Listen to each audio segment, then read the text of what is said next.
Assalamualaikum warahmatullahi wabarakatuh. Perkenalkan, nama saya Rahajun Wiyambawani, kelas 12 2C 30. NIM saya 12191836. Di sini saya akan menjelaskan tentang pertemuan dua web programming, yaitu pengenalan HTML. Hypertext Markup Language atau biasa disebut HTML adalah sebuah bahasa untuk menampilkan konten di web.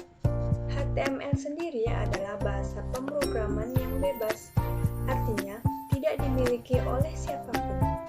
Pengembangannya dilakukan oleh banyak orang di banyak negara dan bisa dikatakan sebagai sebuah bahasa yang dikembangkan bersama-sama secara global. Baiklah, di sini saya akan menjelaskan sedikit tentang sejarah HTML yang tidak ada di slide ini.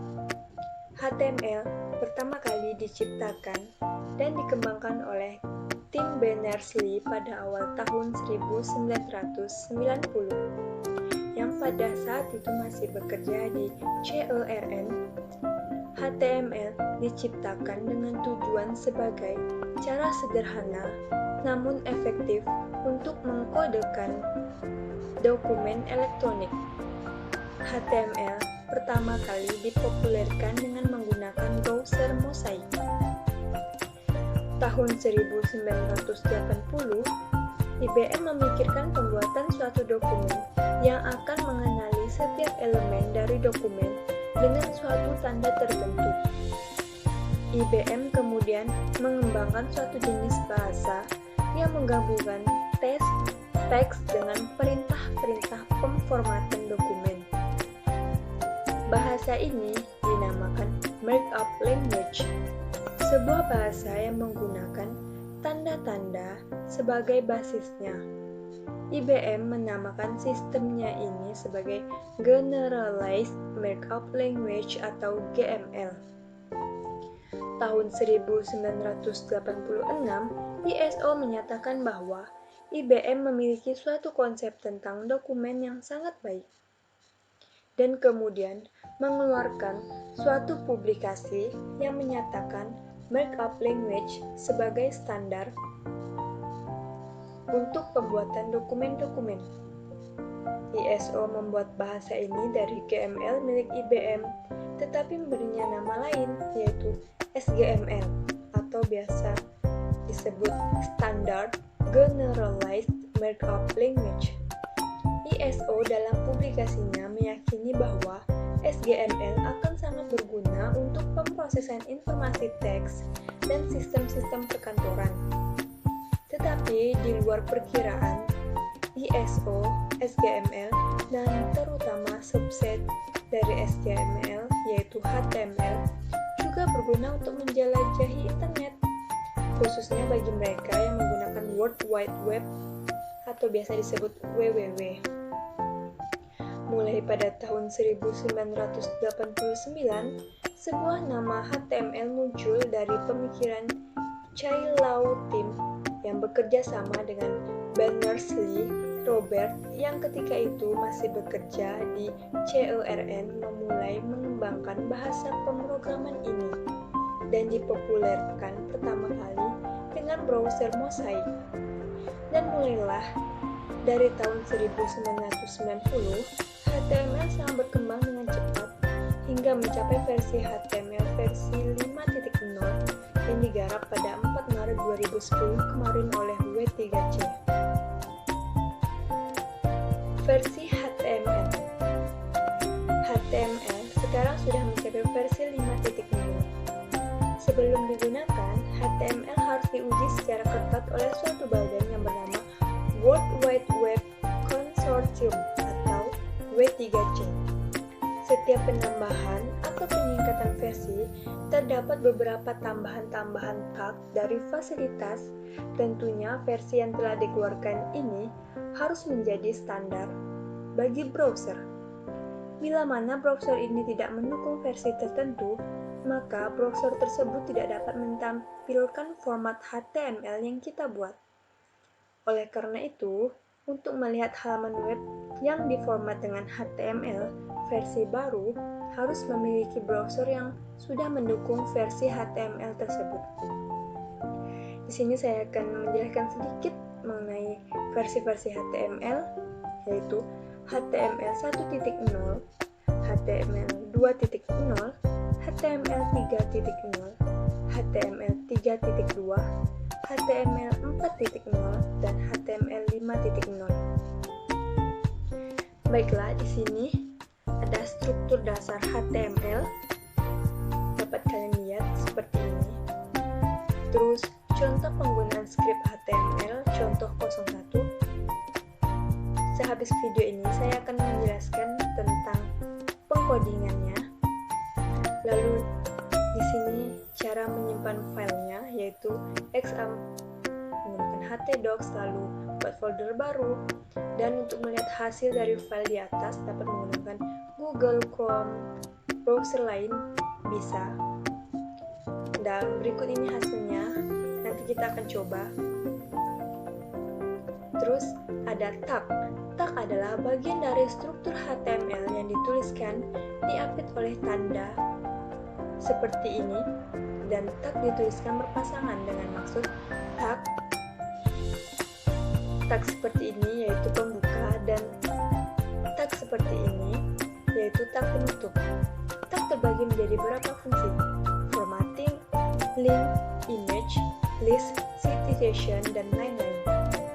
Struktur tag dan tag atribut sama dengan nilai. Contoh, body bagi color sama dengan light blue. Penjelasannya, body sama dengan nama tag, bagi color sama dengan atribut, light blue sama dengan nilainya. Buat body berlatar belakang warna biru muda. Tag lanjutan. Dari berbagai jenis tag tersebut dapat diringkas menjadi dua, yaitu tag yang dituliskan di antara head dan garis miring head, tag yang dituliskan di antara body dan garis miring body, tag di antara head dan garis miring head, yaitu judul halaman, yaitu title, garis miring title, CSS, style, JavaScript, script, garis miring script, metadata, meta, garis miring meta. Tag lanjutan. Tag yang dituliskan di antara body dan garis miring body, yaitu teks, H1, H2, dan seterusnya. Pendukung teks, BR, HR, strong, dan seterusnya. Gambar, image, hyperlink, A, list, bullets, and numbering, yaitu UL, OL, LI, DL, DT. Table, tab, dan T-body. Form, input, select, button. Grouping, div, span, dan lain-lain. Ini ada contoh skrip penggunaan HTML yang kedua. Dapat kalian lihat di slide ini, dan hasilnya akan menjadi seperti ini. Yaitu ada tabel ketiga yang nanti kita juga akan mengkodingnya, dan hasilnya akan menjadi seperti ini. Yaitu ini penggunaan cell padding dan cell spacing, hasilnya akan menjadi seperti ini. Penggunaan col span dan row span seperti ini, dan hasilnya akan menjadi seperti ini. Menambahkan sedikit tentang elemen. Elemen terdiri atas 3 bagian, yaitu tag pembuka, isi, dan tag penutup. Sebagai contoh, untuk menampilkan judul dokumen HTML pada web browser digunakan elemen title, di mana ini adalah tag penutup, judul dokumen HTML, tag-tag yang ditulis secara berpasangan pada suatu elemen HTML. Tidak boleh saling tumpang tindih dengan pasangan tag-tag lainnya. Selanjutnya, atribut. Atribut mendefinisikan properti dari suatu elemen HTML yang terdiri atas nama dan nilai. Penulisannya secara umum, nilai atribut harus berada dalam tanda petik 1 atau 2 sebagai contoh untuk membuat warna teks menjadi kuning dan latar belakang halaman web menjadi hitam penulisannya. Elemen HTML menyatakan pada browser bahwa dokumen web yang digunakan adalah HTML. Elemen head merupakan kepala dari dokumen HTML. tag dan terletak di antara tag dan tag. Elemen title merupakan judul dari dokumen HTML yang ditampilkan pada judul jendela browser. Elemen body, elemen ini untuk menampilkan isi dokumen HTML. Elemen body mempunyai atribut-atribut yang menspesifikasikan, khususnya warna dan latar belakang dokumen yang akan ditampilkan pada browser. Atribut teks memberikan warna pada teks. BG color memberikan warna pada latar belakang dokumen HTML. Background memberikan latar belakang dokumen HTML dalam bentuk gambar. Link memberikan nilai warna untuk link, memberikan warna yang sedang aktif. Jika atribut BG color dan background keduanya dispesifikasikan, maka atribut background yang akan digunakan akan tidak ditemukan pada dokumen HTML, maka atribut BG color yang akan digunakan.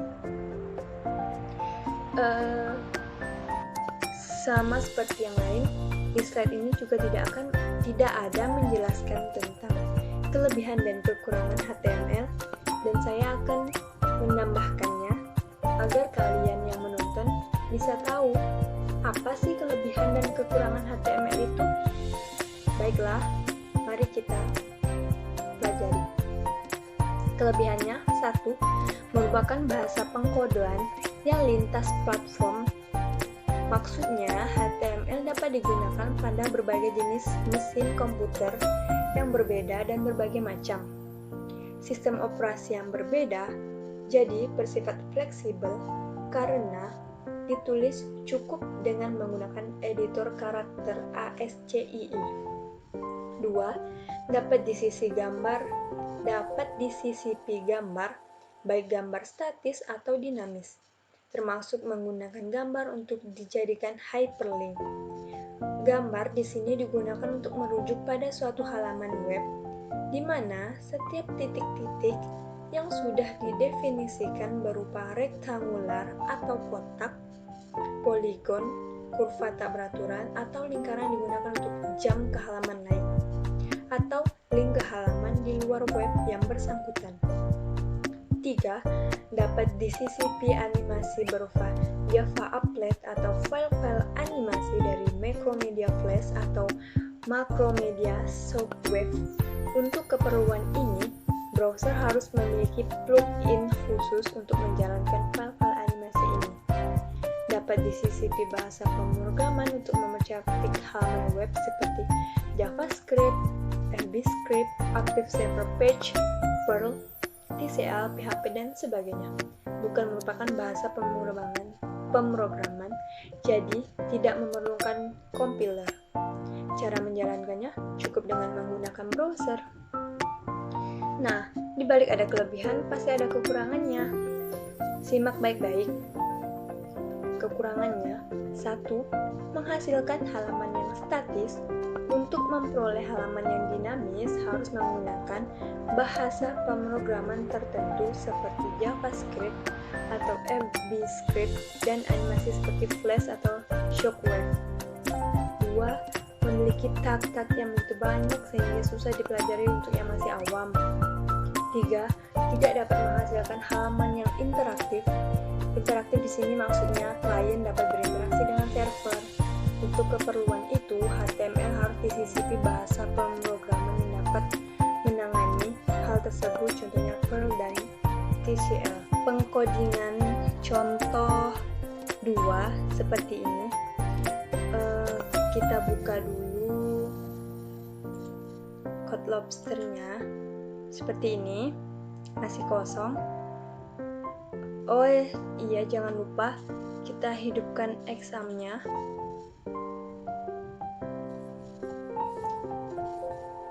Ini udah hidup ya. Udah, warnanya sudah hijau, berarti sudah hidup. Terus kita lanjut ke code lobster, file, new, yaitu kita menggunakan HTML. Ini tampilan awalnya.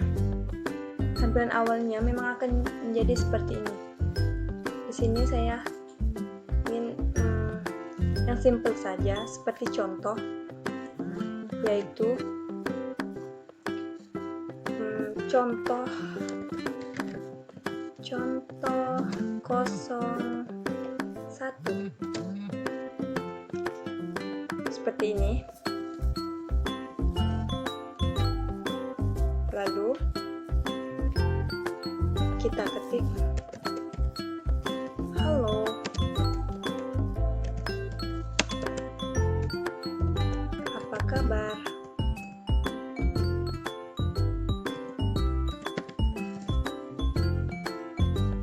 Lalu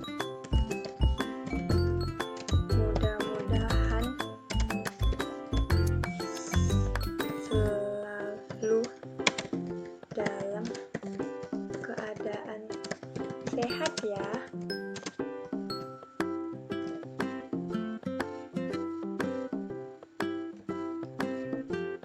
Terus kita jalankan.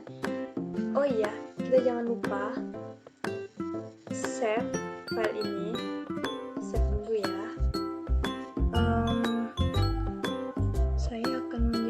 Saya akan save-nya di file dosen deadline ya. Saya kasih nama new file 1 contoh 01. Save. Udah seperti ini. Dia akan keluar seperti ini, tapi kita bisa menggunakan, kita buka ya.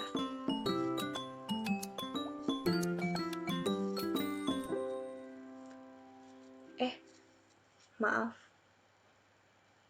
gak usah lihat sini aja. Kita cari di exam, terus htdocs, terus dosen deadline. Nah, file yang ini kita klik, jadi dia akan menjadi seperti ini. Gampang kok, nggak mudah, gampang kok, nggak susah maksudnya. Terus kita lanjut lagi ya. Kita lanjut ke selanjutnya, yaitu seperti yang ada di sini. Contoh 3. Ini seperti ini ya.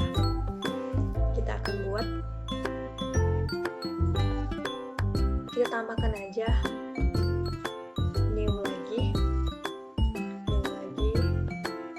terus HTML. Nah, akan menjadi seperti ini ya. Terus tampilan awalnya memang selalu seperti ini, jadi kalian nggak usah heran, pasti dia akan seperti ini. Di sini kita menggunakan tulis contoh 3. Nah, udah seperti ini ya. Terus contoh 3, head, body, terus kita H1, yaitu kita ketik tabel data mahasiswa. Tabel data mahasiswa. Terus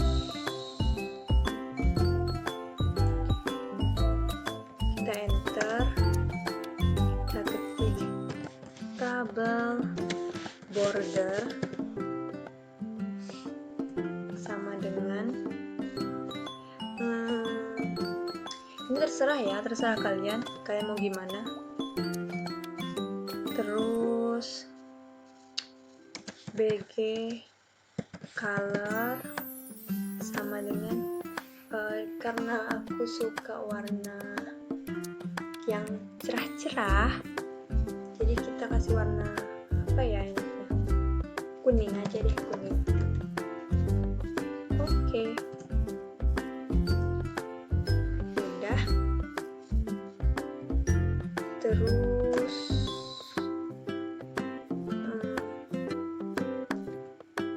kita masukkan TR, terus TH,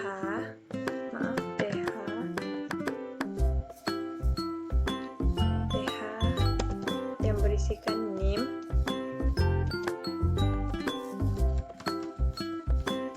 terus TH berisikan nama, terus TH alamat,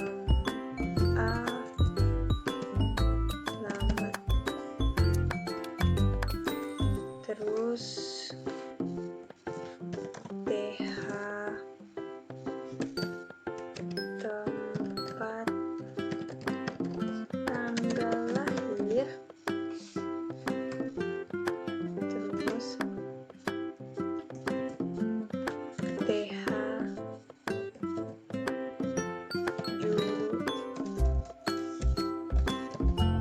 jurusan. Nah, jika udah seperti ini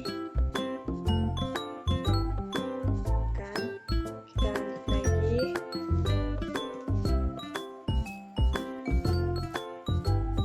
TR ya, TR, terus kita masukin nih NIM kita, TD, masukin NIM aku ya, 12 19 18 36. Lanjut lagi, masukin nama, TD dulu, nama Rahajeng Dwi Bawani. Oke, terus TD lagi, alamat Jalan Adi Sucipto, Gang Andalas. Dah, sudah itu jurusan ya, tempat tanggal lahir, Sungai maaf huruf besar ya, harus diawali huruf besar. Saya Pontianak, 29 Januari 2001. Terus kita masukin jurusan Sistem Informasi. Nah, udah kan? Terus nggak cuma satu loh, kita juga bisa masukin yang lain. Kita masukin temanku yang lain ya. Baiklah, TD, NIM temanku, kita masukin 12 19 18 49, karena udah hafal gitu ya, karena udah keseringan jadinya sampai hafal juga. TD, namanya, nama teman saya Kevin Bimanton. Sudah. Setelah itu TD, alamatnya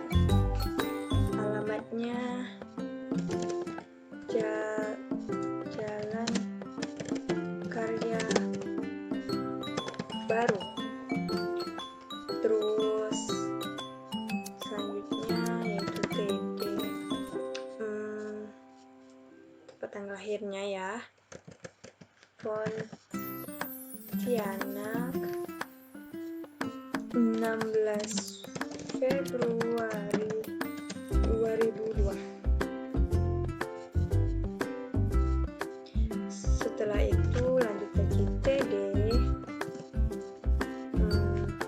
sama ya dengan saya, jurusannya Sistem Informasi. Sudah seperti ini. Terus kita lanjut lagi. TR.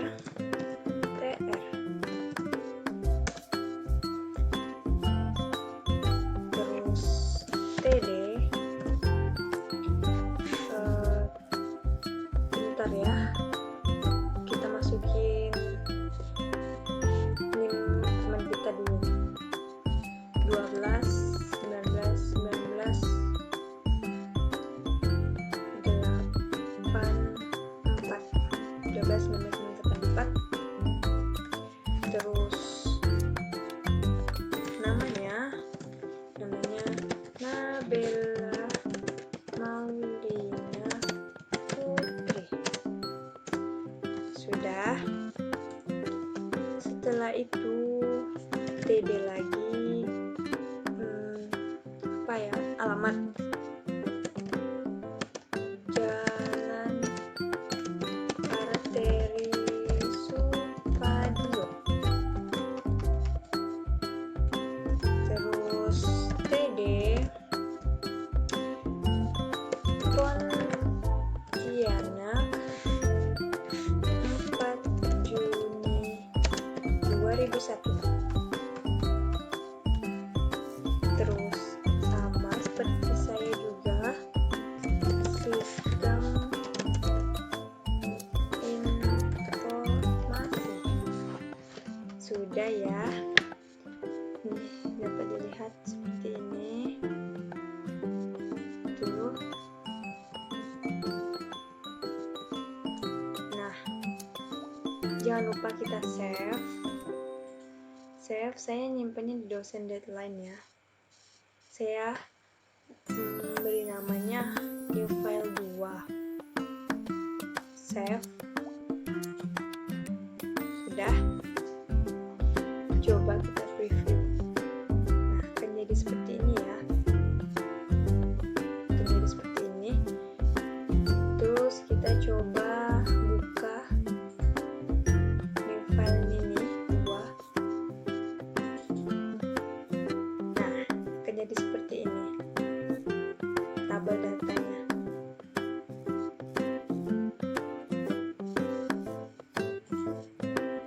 Dan ini pengkodeannya seperti ini.